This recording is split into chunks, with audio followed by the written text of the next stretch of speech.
Hello and welcome to the Glowing Up podcast with your host, Shereen, helping women to manifest and intentionally glow up, be their best versions, and ultimately live the life you deserve, no matter your circumstances. Shereen shares her experience of being a single mother and how she used her circumstances to turn her pain into her power through intentional manifesting. If this sounds like a bit of you, then stay tuned.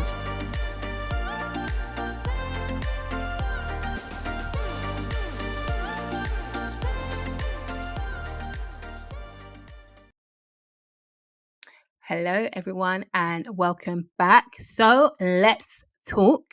Today, I want to talk about single motherhood because that is something which most likely was the main thing I would say that led me to start my podcast in the first place. And if you're listening to this on YouTube, also my YouTube channel. So I really want to just talk about the realities of motherhood and more importantly, the realities of single parenthood. And I'm sure some of you will be able to resonate with it. And I just want to offer, my perspective on it and how to navigate through it in positive ways, to the point where you're able to really be creating a life for yourself and your child or your children that just keeps going up and up and up. So just to take it back a bit, I became a single parent roughly around 4 years ago. And in that time, initially, when I first had my child, it was very difficult.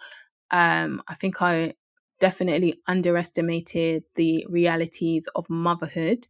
And during that time, it was full of, I would say, highs and lows. So I would have days where I was very high, and then I'll have those really low and depressed days. And most likely, I think I did suffer with postnatal depression, and it's not something that I'm not proud of. I don't shy away from it. I think it's really healthy and really important for us as women to be able to admit that to ourselves and to be able to have a safe space to talk about it and share our experiences on postnatal depression. I'll probably talk about that in a separate video and podcast, but yeah, I would say around that time, I was going through highs and lows. It's very difficult. It's my first child. I'm adjusting to motherhood. There's difficulties in me just missing my singlehood and my single life as a free person with no responsibility, so to speak. There was a grieving process, I would say, that was attached to me becoming a mother that not a lot of people speak about as well. And it was just hard. There were times where it was just really, really hard and really, really difficult. And I even had moments where I was like, what have I got myself into? Even though I was at an age where I was ready, I had a good career, good job, had my own place, working, had my own car, can drive, I didn't have any issues around that. Money was fine. Everything was pretty much okay. But the overwhelmingness of motherhood was such a shock to me and such a surprise to me that I just had days where I was like, what have I got myself into? So let's fast forward a couple of years. So by this time, let's talk about probably 2 years in. So at the time, I think I started to get into manifesting and I started to realize that, I don't want to be this typical single parent that a lot of people really bash online. And especially when I'm watching or reading some comments, particularly American like YouTube videos and stuff, and people make really negative comments about single parents. And I just felt to myself that I knew that wasn't me. And I knew that I couldn't identify with the people that they were describing in their comments so badly and negatively. I just knew that, no, that's not me though. Like, I'm in my 30s, I'm older and educated. And here I am as a single mother. And not a lot of people talk about that. And this is what led me to my healing journey, because I felt like actually there was a part of me that still emotionally, and especially when it came to relationships, needed to be healed. And I really give thanks to the blessing that God has given me in terms of my child, because that started a healing journey in me, mainly in relation to relationships and my perception of men that I hadn't ever had the need to do before. So I feel like if I didn't have my child, I'd be stuck in a cycle that I was stuck in for many, many years. So I always try to look at the positives, and that is one of the biggest positives out of having my child, is that I've been able to reflect on and heal parts of me that I probably would have suppressed and continued in a negative cycle when it came to relationships. So fast forward 2 years, and I'm here at the point where I'm like, I know that I'm not that typical single mother that they're portraying. And I know that I'm a good person. I know that I'm a good woman. I know that I'm a great mother. So why am I here depressed? And I just made a conscious decision. Something happened to me, around that time, where something just switched in my brain. And I just felt like, no, I am in control of my life. I hold the power, and I can shift my life in any direction that I want. If I want to become that typical parent that they're talking about, you can definitely go down that path. But if I know myself and I want to move forward and continue to be a great woman and continue to be a great mother, then this is the direction that I need to take. So at that point, something switched in me, and I started my manifestation journey. I started to become more aware and conscious of my thoughts. I took the time to heal myself, and healing never really, it's not a thing that just ends, but just work on myself and focus on myself. It was a time, I'm not going to lie, where I had to cut off a few people friendship wise, and that's not to say that those people are bad people, but I knew that at the time they weren't helping my growth. They weren't helping me to stay in a positive mindset. And maybe some of you will find this as well, that there are just some people around you that I felt like to see you kind of down and suffer, and to remind you of your situation rather than trying to help you, trying to uplift you, trying to propel you to new heights. It's almost like, oh, your situation is making me feel better about my situation. So I just felt like at the time that I needed to cut people out. I needed to really focus on myself. I had to get rid of the chitter chatter going on. When you go to your friends and you start moaning and bitching about this, that, and the other, I really didn't even want to go down that path. So yes, I cut off friends. I cut off friendships. I really became so isolated away from people, but it was at a time that was needed, and I was okay with it. Now, I'm not saying for people to go and do that. When I did it, I probably didn't explain to people why. I just kind of was so into myself and my child and just trying to keep myself mentally stable and okay that I didn't even speak to people about why I didn't want to speak to them. I just felt like they should know because of what they're asking me and what they keep trying to bring up. And, they should be able to sense that I'm not in that space where I'm able to talk about things. And I think that was a trauma response as well. What I had gone through was so traumatic for me at the time that I just wasn't able to talk. The words just wouldn't and couldn't come out of my mouth. So all that information that people wanted to know, I physically couldn't give it to them because I couldn't say anything. It's almost like there was a block at that time. Whereas the way that I'm talking about things now, I would never have been able to speak like this a few years ago. So I think I got to a space where I just kind of isolated myself, hibernated myself, stayed focused, trying to keep myself positive. I still did the baby things. Like I didn't isolate completely. I did go to baby groups, which helped because I was meeting women that didn't know me. I would go for regular walks in the park and kind of get one with nature, which actually sounds weird because I really don't like mud and grass and things like that. But it really helped just to be out in the sunshine, just be in my own little worlds, but outside in the sunshine and in the daylight, and taking my daughter for walks. And she loved that. So it was a place where I was just like, this is me. And it actually helped that COVID had come at that time. So the pandemic was here and people had to isolate. So it kind of came at a right time where I didn't need to be around other people because we wasn't really supposed to be, even though I know people did and you probably did too, but we didn't actually need to be. So it enabled me to just hibernate and be in a space of contentment with myself. So for me, COVID was really a blessing in a way. It enabled me to just become one with myself. I didn't rely on anybody. I didn't ask anyone for any help or any support. I really just focused on myself, keeping myself healthy, keeping myself content. It didn't even need to be a place of being happy, but just making sure that my mental health was stable and I didn't get into a dark, deeper depression. Because like I said, the first couple of years, probably the first year, I found the toughest of motherhood as a parent. And I would say that I had postnatal depression during that first year, and that could have really taken a turn for the worse if I wasn't conscious enough to get myself out of that mindset. And it was really a conscious decision. So I feel like if any of you are in a similar situation where, you're struggling with motherhood, you're struggling, maybe you're a single parent as well, when you're just struggling, it doesn't stay that way every single day. Yes, you're going to have highs, you're going to have lows, but I think what was important for me was staying. When I was going through my dips and my low periods, I almost had this feeling and knowing deep down that it's okay.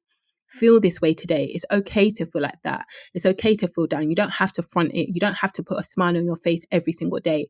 It's okay to not be okay. And I would feel that I wouldn't try to suppress it. And then, over the next couple of days, that would pass. That feeling would pass and my mood would kind of stabilize again and I'll be okay. So just know that it's not constant. It's not permanent.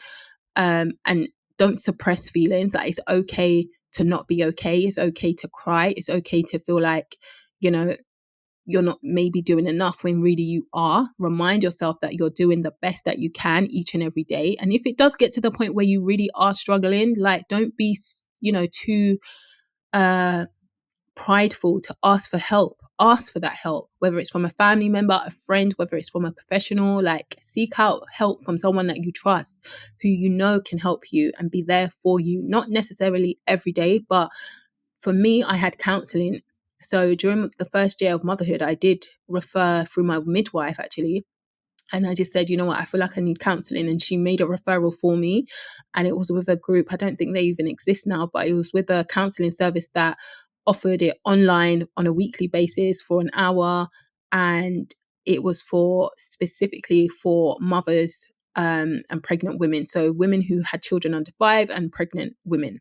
So it was a specialist counseling service. And trust me when I say this, it just helped me so much. Like, I don't know where that counselor woman is now. And I'm sure she's met so many women through her time and her years as a counselor, but I really appreciated those sessions. I'm so glad they took me on. And it was just having that space to speak to someone separate from my family, from my friends, that I felt that I could just open up to and speak freely without the judgment. And it helped me so, so much. And most people probably wouldn't even known I had counseling. So it's nothing to be ashamed of. I think it lasted about 6 weeks. So I would say as a single parent, like don't suffer in silence, because you'll only get to a point that you could crash and burn. It's better to realize that actually something is not right, or actually I do think I need a bit more help or support, and find those services and find, those people who could be that tribe. You don't even need a tribe, but that one person or two people that can help you out. I did have family that could help me as well, so that helped a lot. But again, we were in COVID time, so we couldn't be around too many people. But yeah, it was just about staying focused on myself, reaching out for the support. I really loved exercise before I had a child. So I felt like that was a part of me that was missing. And I was so itching to get back into the gym just to have that release. So that really helped. So there were many, many things that you can do. I think it's just about finding what you like and your interests are, and whether it is staying with your friends or going to see friends, being around other people, whether it is having those time to yourself where you can focus and reflect on things, giving yourself that space to heal, that time to heal, not being guided by other people's perceptions and opinions of you, reminding yourself each and every day of who you are as a woman, and that you are a great woman and you're doing great things is essential. Sometimes you do have to cut friends off, because I in particular had friends, or a friend who you could say, things are going great, but they would always focus on something that's not happening and remind you, oh, but this is not happening in your life, kind of thing, without directly saying it. And I just felt like, you know what, I don't need that kind of energy around me. Like, I am an energy person. and I don't need negative energy around me. If you're going to be my friend, be supportive. But if you can't be supportive and you just want to come and know about the gossip, then I'm not the one. Like, go to your other friends and get that, because I'm not going to be the person that's going to give that to you. So it was really key for me to set boundaries, to stay focused on the things that I enjoyed doing, whether it was going for walks, going to the park, just being out. Having a routine was really important for me, just to maintain that. And then when we could go back to exercise and going to the gym, boy, I signed up as quick as I could. Like, I signed up to the gym, couldn't go all the time. It was only a couple of days a week I could go, I think from when my daughter was around 2. But again, that was helpful for your mental health. It was just a nice release, that sweat as well. Like, I just enjoy it. Some people won't even get it, but yeah, the gym for me is definitely not just about my body. It's also about my health, my mental health, my emotional health, and it helps me to stay focused and aligned. So yeah, if you are a single parent or even just a mother, like, I understand how difficult motherhood is. I understand it from a perspective of just being a mother, and I understand it from the perspective of being a single parent. And I want to say to you guys, trust yourself and believe that things will definitely get better. Things never stay the same. So if you are in a depression or a funk, or you just don't even know what these feelings are that you're feeling, it's okay. It's okay. You know, as long as you're not harming yourself or your child, it's okay to feel that way. And if you think that reaching out to someone for support is going to help you, then do that. Don't suffer in silence. The support is there, and it doesn't have to be an ongoing thing. It could just be for a short time, but make sure you get that help just for yourself and your child. You will become a better mum for it. And I suppose for my followers and people that are listening to this podcast, it's just about, you know, helping you understand that from my perspective, things didn't stay the same. So the first 2 years were quite difficult. After the 2-year period, that's when I got into manifesting, and I became much more conscious and aware of my thoughts and trying to guide my thoughts more in a positive way. But then there is a such thing as toxic positivity. So that's why I always advocate not to suppress feelings. You know, negative feelings shouldn't be suppressed. Feel them, but release them. And that's part of healing as well. So you have to take that time, and healing is such an uncomfortable feeling. I think I read somewhere where someone was saying it's like shattering all the pieces of your soul and rebuilding your soul to become that new person and that new version. But in order to get to the new version and the new person, you have to shatter every single piece and inch and centimeter and millimeter of your soul, because that soul is representing the old you. It's not representing the new you. And that was something that really resonated with me, because I felt like that did happen to me around the 2-year mark.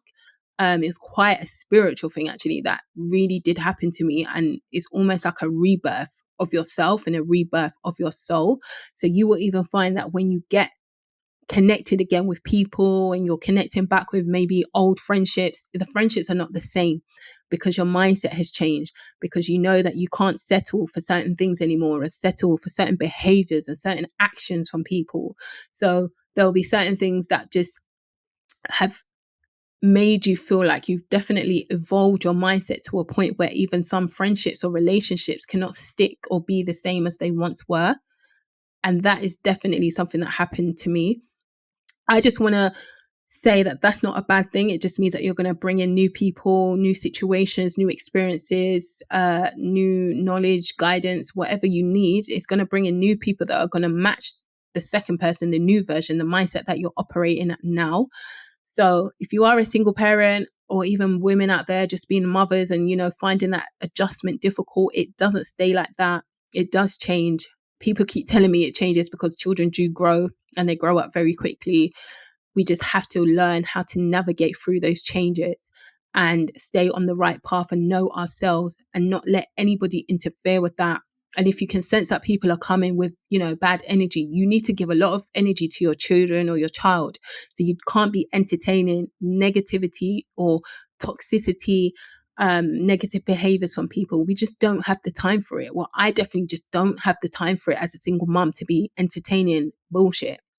So it's all about alignment. And I think staying aligned with the version and person that you want to be is really key. It's not easy, but it will propel you to new heights. And like I said, new experiences. And it will also shine a light on your children. It will be reflected in their behaviors, because they're going to see a mother who is positive. They're going to see a mother who is more resilient to things.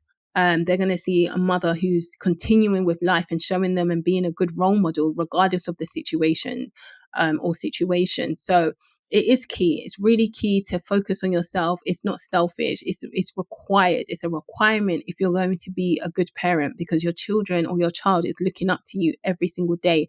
No matter how young they look, no matter how small they are, they're sensing everything from you physically. They're looking at you every single day. They can sense it emotionally, whether you're happy, sad, elated, joyful. They can sense it all. So it really is key to prioritize yourself as a single mother. And like I said, it's essential because your children and your child will feed off that. So I'm going to talk about this a bit more. I don't want this to go on for too long. As I'm talking, my little daughter is trying to get my attention as well. So that's the joys of motherhood. But I'm going to do another longer podcast, or maybe similar time of podcast, so that we can really touch base. I really want to connect with you single moms and mothers, and just really make people have that support system that maybe they're not getting from all the toxic stuff that we see on social media. So stay tuned, guys. I hope you stay with me, follow me, subscribe, all that jazz. See all the different details in the description box below, and I'll be here with another discussion, and we'll be talking and talking and talking. Stay tuned, guys. Bye.